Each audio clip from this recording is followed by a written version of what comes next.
ಒಳಗೆ ಆಸೆ ಪಟ್ಬಿಟ್ಟಿದ್ಲು. ಅದನ್ನ ನಮ್ ಕಾಡಪ್ಪ ಶೆಟ್ರಿಗೆ ಹೇಳಿದಕ್ಕೆ ಪಕ್ಕದೂರಿಂದ ಇತ್ತಾಳೆ ಬಣ್ಣನ ಬಾಡಿಗೆ ತರ್ಸವ್ರೆ. ಅದೇ ಖುಷಿಗೆ ನಮ್ ಕಾಡಪ್ಪ ಶೆಟ್ಟು ಮನೆಯವ್ರಿಗೂ ಮತ್ತೆ ಊರಿನೆಲ್ಲಾ ಜನರಿಗೂ ಒಳ್ಳೇದಾಗ್ಲಿ ಅಂತ ಮೆರವಣಿಗೆ ಶುರು ಮಾಡೋಣ. ಓಯ್ ಹೆಣ್ಮಗು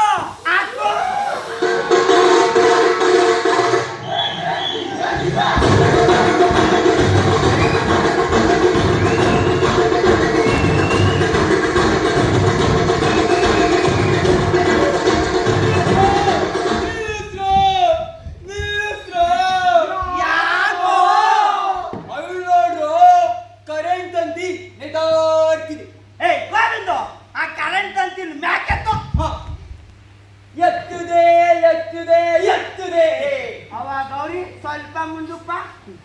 ಓಯ್ ಹೆಣ್ಮಗು ಹಾಕು.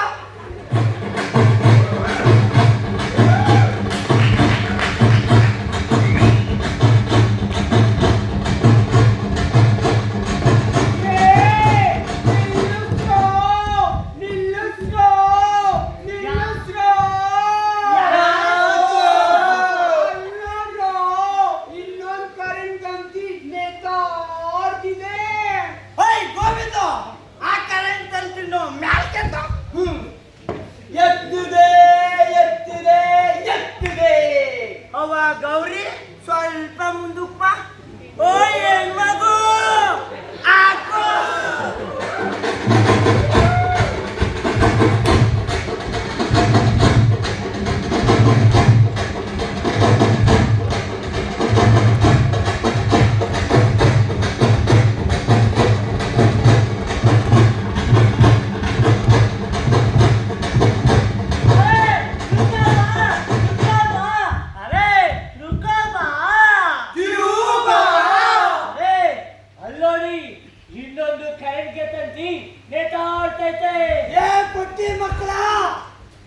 ಅವಳಿಂದ ಎತ್ತೋದು ಇಳಿಸೋದು, ಎತ್ತೋದು ಇಳಿಸೋದು, ಇದೇ ಆಯ್ತು.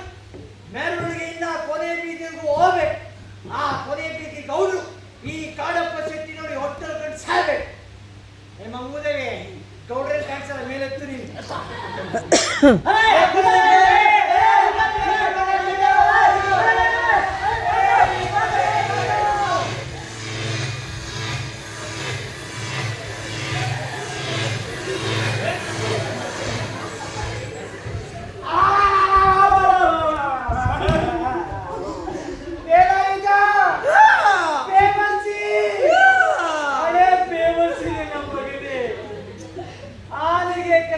ಕೊಡ್ದು ಕಾಡಿನೊಳಗಡೆ ಓಡೋಯ್ತೆಲ್ಲೋ. ಹೋಗವಾಗ ಅದು ಮನೆ ಹಾಳಾಗೋಗ ಇತ್ತಳೆ ಆಭರಣನೂ ಹೊತ್ಕೊಂಡು ಹೋಯ್ತೆಲ್ಲೋ. ಆ ಇತ್ತಳೆ ಆಭರಣ ಪಕ್ಕದಿಂದ ಬಾಡಿಗೆ ತಂದಿದ್ದೆ, ಆದ್ರೆ ನಮಗ್ ಸಿಗಲ್ಲ. ಇತ್ತಳೆ ಆಭರಣನೂ ಸಿಗಲ್ಲ. ಪಕ್ಕದವ್ರು ಕೆರೆ ತಗೊಂಡಿದ್ದೆ, ಸುಮ್ಮನೆ ಇರಲ್ಲ. ನಾವೆಲ್ಲ ಆಯ್ತಾ ಹಿಂಗೆಲ್ಲ ಮಾಡಿದ್ರೆ ಒಳ್ಳೇದಾಗುತ್ತೆ ಅಂತ. ಅಯ್ಯೋ ಸ್ವಾಮಿ ನಿಂಗೊಂದು ಹೇಳಿದ್ರೇನು, ನನ್ನ ಮನೆ ಹಾಳು ಮಾಡ್ಬಿಟ್ಟೆಲ್ಲ ವೇಲ ಆಯ್ತಾ. ವೇಲ ಆಯ್ತಾ? ಅಲ್ಲಿ ನಿಂತ್ಕೊಂಡು ಕರೀತಾರೆ ಏಪ್ ಸಮಯ ನೋಡು. ಎತ್ತಲೇ